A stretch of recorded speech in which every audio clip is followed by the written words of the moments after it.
কাৰ্বি আংলং জিলাৰ মাঞ্জাস্থিত অসম পাৰ্বত্য ক্ষুদ্ৰ উদ্যোগ উন্নয়ন নিগমৰ কাঞ্চৰ পৰিচালনা সঞ্চালক ধন সিং লেখাৰ লুণ্ঠনৰ অভিযোগ উঠিছে। কাঞ্চ প্ৰতিষ্ঠানত নিজ পৰিয়ালৰ লোকৰ সাক্ষাৎকাৰ নোলোৱাকে নিজ ইচ্ছামতে নিযুক্তি প্ৰদানৰ অভিযোগ উঠিছে। যিসকল জ্যেষ্ঠ কৰ্মচাৰী তেওঁৰ লুণ্ঠন সহযোগ নকৰে বা বাধা প্ৰদান কৰে তেওঁলোকক অতি কৌশলেৰে চাকৰি এৰিবলৈ বাধ্য কৰাৰো অভিযোগ কৰিছে পূৰ্ব কৰ্মচাৰী দিলীপ ইংতিয়ে। যদিও কাঞ্চ পানী বটল আচাৰ ফলৰ জুচ উৎপাদন আৰু বিক্ৰী হৈ আছে আৰু লাভো হৈ আছে, কিন্তু কৰ্মচাৰীৰ দৰমহা কেইবা মাহৰ দিয়া হোৱা নাই। যদি লাভাংশ কাৰ পকেটত যায়? Assam hills industries development corporation লিমিটেডৰ অন্তৰ্গত মাঞ্জা, ডিলাজী আৰু বোকাজান মহকুমাৰ গান্ধীপুৰত 250 বিঘাৰো অধিক ভূমিত চিত্ৰনলা, চাহ, আম, লেচু আদিৰ বাগিচাৰ নামত আবণ্টিত ধন হৰকুৱাৰ অভিযোগ উঠিছে। আমাৰ সাংবাদিক চিত্ৰনলা ফেক্টৰীৰ নিৰীক্ষণ কৰিব যোৱাত ফেক্টৰী অতি শোচনীয় অৱস্থাত পোৱা গৈছে। চাহ বাগানৰো ব্যৱস্থাপন অভাৱত শ্মশানমুখী অৱস্থাত হৈ পৰিছে। চিত্ৰনলাৰ প্ৰকল্পৰ চাহ বাগান উন্নয়ন আৰু ব্যৱস্থাপন নামত আবণ্টন হোৱা লাখ লাখ টকা কাৰ পকেটত গৈছে? কাঞ্চ কৰ্তৃপক্ষৰ কাষত এই প্ৰশ্নৰ উত্তৰ নাই।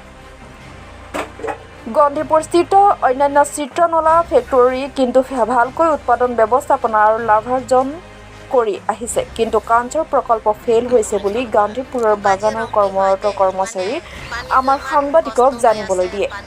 মাইকী মানুহে বেছি কষ্ট লাগে না, একদম পানী চব শুকাইছে, পানী বি একদম লাল হৈ আছে, ইমান ফিল্টাৰ কৰি কৰি খাই আছে, হ'লেও ইমান নোৱাৰে, সেইটো কাৰণেহে কৈছে ছাৰ দেই। এটা আপোনালোকে নদীৰ পৰা পানী আনিব লগা হৈছে বুলি শুনিছো। পানী আনি আছে, এইটো ইমান লেতেৰা পানী খাব লগা হৈছে আপোনালোকে? নাজানে আৰু খাবহে লাগে, উপায় নাই কাৰণে ফিল্টাৰ কৰি কৰিহে খাই আছে। মাইকী মানুহে কষ্ট লাগে পানী বোকা আনাটো। আপোনাৰ নাম, আপোনাৰ গাঁও নাম? মোৰ নাম হলিৰাম ৰম্পী আৰু মোৰ গাঁও চেৰপ ইংটি। আচ্ছা, আপোনালোকৰ সমস্যা কি, প্ৰব্লেমটো কি? আমাৰ সমস্যা মানে বহুত প্ৰব্লেম বহুত ডাঙৰ কথা। মানে কথা হ'ল মানে আমাৰ যিটো এট প্ৰেজেণ্ট আমি যিটো খাবলৈ পানীৰ কাৰণে, পানীৰ অসুবিধাৰ কাৰণে, পানী আমি কেনেকৈ খাম কি নাখাম, এতিয়া পানী খাবৰ কাৰণে আমি কষ্ট পাই আছোঁ। ডিফু নদী আছে, ডিফু নদীৰ পৰা আমি উঠাই আমি খাই আছোঁ ফিল্টাৰ কৰি পেলাই। আৰু যিমানটো কুঁৱা খান্দিছে, ৰিং ৱেল আছে, আৰু সেইকেইটা মানে চব শুকি গ'ল। এই ৰিং ৱেলবিলাক আপোনালোকে নিজে খান্দা নাই না চৰকাৰে দিয়া? চৰকাৰে এতিয়ালৈকে দিয়াই নাই। আচ্ছা, এতিয়ালৈকে আমি নিজে গাঁৱৰ প্ৰত্যেক ঘৰৰ পৰা আমি কালেকশ্যন মানে নিজে হেৰি কৰি পেলাই সেইটো আমি নিজে কৰি আছে। আচ্ছা, আপোনালোক কৈছে এই বৰিং কি পানীটো কিয় কমিছে, শুকাইছে কিয়? এইটো শুকি গ'ল মানে এতিয়া আজিকালি হ'ল কথাটো আকৌ কাঞ্চৰ এৰিয়াৰ পৰা মানে MD ছাৰে এই যে মানে হেৰিটো নদীৰ ওচৰতে বৰিং লগাই থৈছে 3 জেগামান। সেইটো বৰিং লগোৱাৰ কাৰণে আমাৰ এইটো ছাইডৰ পৰা পানীটো চব টানি লৈ গৈছে। আমি ইয়াত মানে গোটেই এৰিয়াত মানে পানীটো শুকি গ'ল। আচ্ছা, আপোনালোকে এই 4টামান গাঁও আছে কি কৈছিলে না, কি গাঁও আছে ইয়াত আৰু কিমান পপুলেশ্যন আছে? ইয়াতে গাঁওখনৰ নামটো আপোনাৰ মোৰ চিৰপটি গাঁও, মানেতেৰাং গাঁও, নেপালী গাঁও আৰু লাংটুক বস্তি বহুতো আছে না, আমাৰ 4টা গাঁও আছে। ইয়াত পপুলেশ্যন কিমানমান হ'ব, মানুহ কিমানমান হ'ব? পপুলেশ্যন আমাৰ ইয়াত 350 মান হ'ব। আচ্ছা, আপোনালোকৰ ইয়াত জল জীৱন মিছনৰ কিবা আপোনালোকে অহা নাই নেকি এতিয়ালৈকে পানী? এতিয়ালৈকেতো অহাই নাই। আপোনালোকে যেতিয়াৰ পৰা সেই কাঞ্চে আপোনালোকৰ এই বৰিং বহোৱাৰ পিছতে আপোনালোকৰ কুঁৱাবিলাক শুকাব ধৰিছে নেকি? হয়, এইটো মানে বৰিং লগোৱাৰ কাৰণে, কাৰণ মানে এইটো বৰিংটো বহুত দূৰলৈকে যায়, সেই পানীবিলাক মানে টানি গোটেইটো শুকি গ'ল। মানে আমাৰ অসুবিধা পাই আছোঁ এই খাবৰ কাৰণে পানী। আপোনালোকৰ চৰকাৰক বা PHC ডিপাৰ্টমেণ্টক জল জীৱন মিছনৰ কাৰণে কিবা এপ্লিকেশ্যন দিছিলে নে? আগত দিছিলোঁ, কিন্তু একো মানে হেৰিটো এনচাৰ একো আমাক দিয়াই নাই। দিম বুলি একো কথাই নাই, ৰখাই থৈ গৈছে মানে পেণ্ডিং। প্ৰাপ্যটো পোৱা নাই, যদি প্ৰফিট কৰি আছে প্ৰাপ্যটো কিয় পোৱা নাই? ছাৰ, এটা কথা, যদি ইয়াতে একো পইচা পাতি নাপায় মানুহবিলাকে কি কৰি কেলৈ কাম কৰি থাকিব ইয়াতে?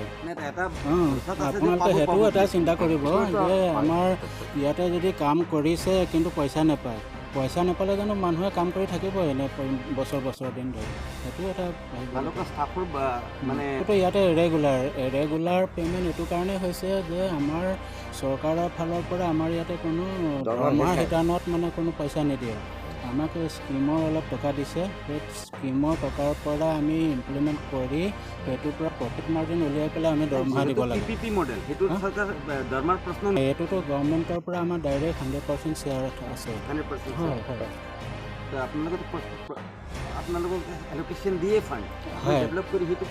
হয় সেইটোৰ পৰাই উলিয়াবলৈ আমি হেৰি কৰি আছোঁ কিন্তু আমি আপোনালোকক এইটো কৈছোঁ যে আপোনালোকে এইটো বুজিবলৈ চেষ্টা কৰক আমাৰ এই কৰ্পৰেশ্যনটো যেতিয়া আমাৰ 11-12 চনলৈকে টোটেলি মৰি গৈছিলোঁ মৰি যোৱা বস্তু এটা জিন্দা তুলিবলৈ আমাৰ এতিয়া ৰিভাইভেল প্ৰচেছ চলি আছে ৰিভাইভেল প্ৰচেছত আপোনাৰ একেদিনাই ইমান টকা আৰ্ণ কৰিবলৈ বা প্ৰফিট কৰিবলৈ সম্ভৱ নহয় কাৰণ মানে আপোনালোকে নিজে চাওক আমাৰ এই কৰ্পৰেশ্যনটোত যিখিনি এতিয়া মানুহ আছে আমাৰ এতিয়া যিখিনি আমাৰ গভৰ্ণমেণ্ট আমি 5ম দৰমহা আয়োগত দৰমহা লৈ আছোঁ এতিয়া বৰ্তমান 5th ৰিভিজনত আৰু সেই ৰিভিজনৰ মতে আমাৰ কৰ্পৰেশ্যনটোত এতিয়া বৰ্তমান দৰমহা দিবলৈ প্ৰায় 5.5 পৰা 6 লাখ টকা লাগে এই কৰ্পৰেশ্যনৰ মান্থলি আপোনালোকৰ আমাৰ বস্তুটো ন' প্ৰফিট ন' লছ এনেকুৱা হেৰিতে চলি আছে বৰ্তমান ন' প্ৰফিট ন' লছ এনেকুৱা হেৰিতে চলি আছে যিহেতু প্ৰডাকশ্যনটো ভালেই হৈ আছে মাৰ্কেটিঙো হয় প্ৰডাকশ্যনটো খুব ভালেই হৈ আছে এতিয়া বৰ্তমান আমাৰ প্ৰডাক্টবিলাক মাৰ্কেটত মানে সকলোৱে মানে একচেপ্ট কৰিছে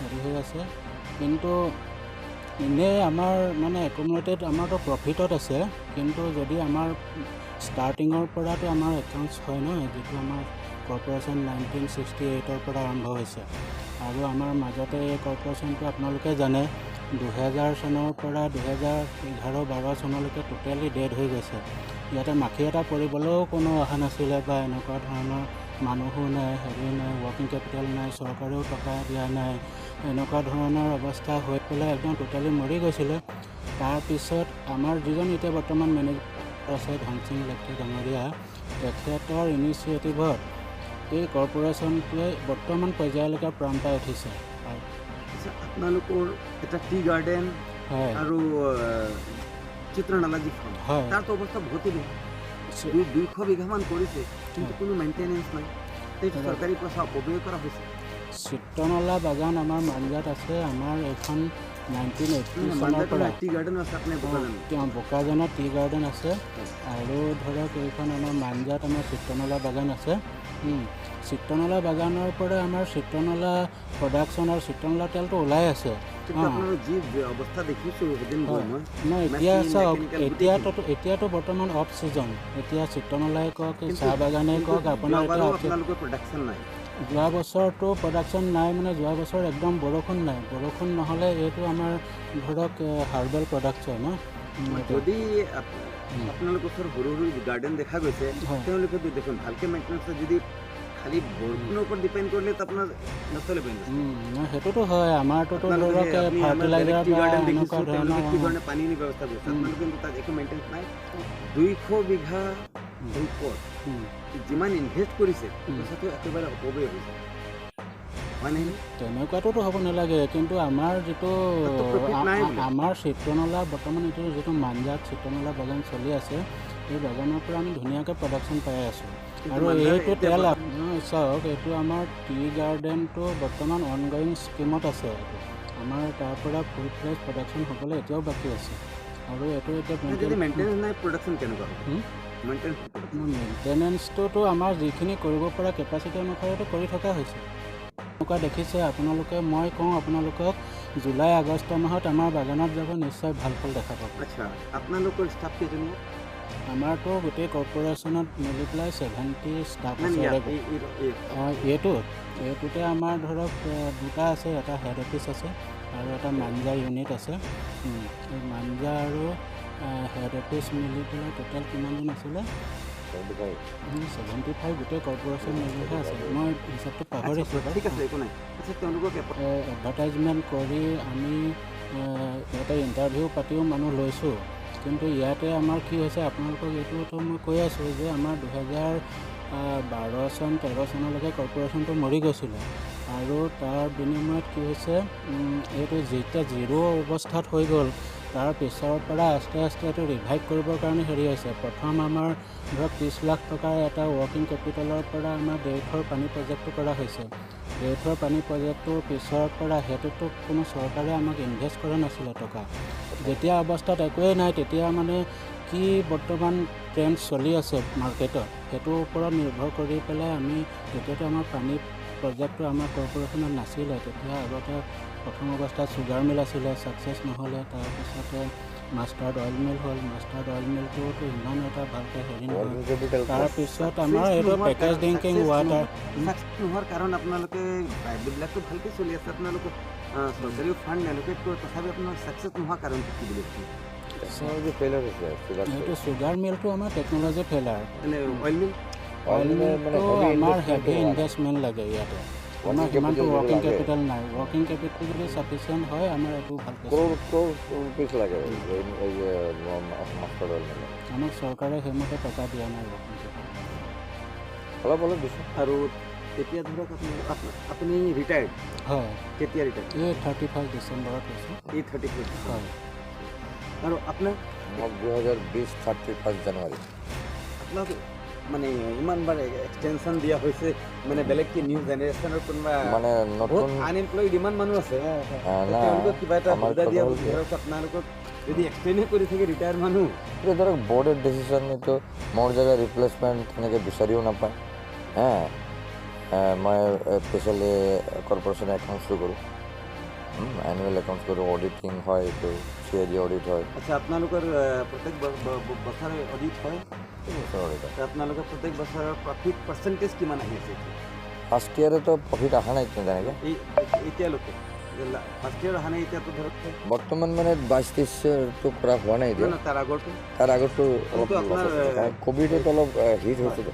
কিন্তু আপোনালোকৰ ষ্টাফ ধৰক আপোনাৰ এই চিত্ৰনালা ফাৰ্ম এইবিলাকত পে'মেণ্ট ৰেগুলাৰ নহয়, পে'মেণ্টটো অলপ ডিলে হয় আমাৰ, মানে কি ৰেভিনিউ আৰ্ণ হ'ব, তাৰপিছতে আমাৰ চৰকাৰে টকা নিদিয়ে।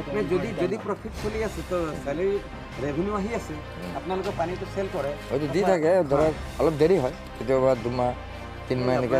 আমি জানা মতেতো আপোনাৰ বহুত মাহৰে বাকী আছে। আছে বৰ্তমান বাকী আছে। সেইটো ধৰক আমাৰ মাজে মাজে এডভান্স দি থাকে।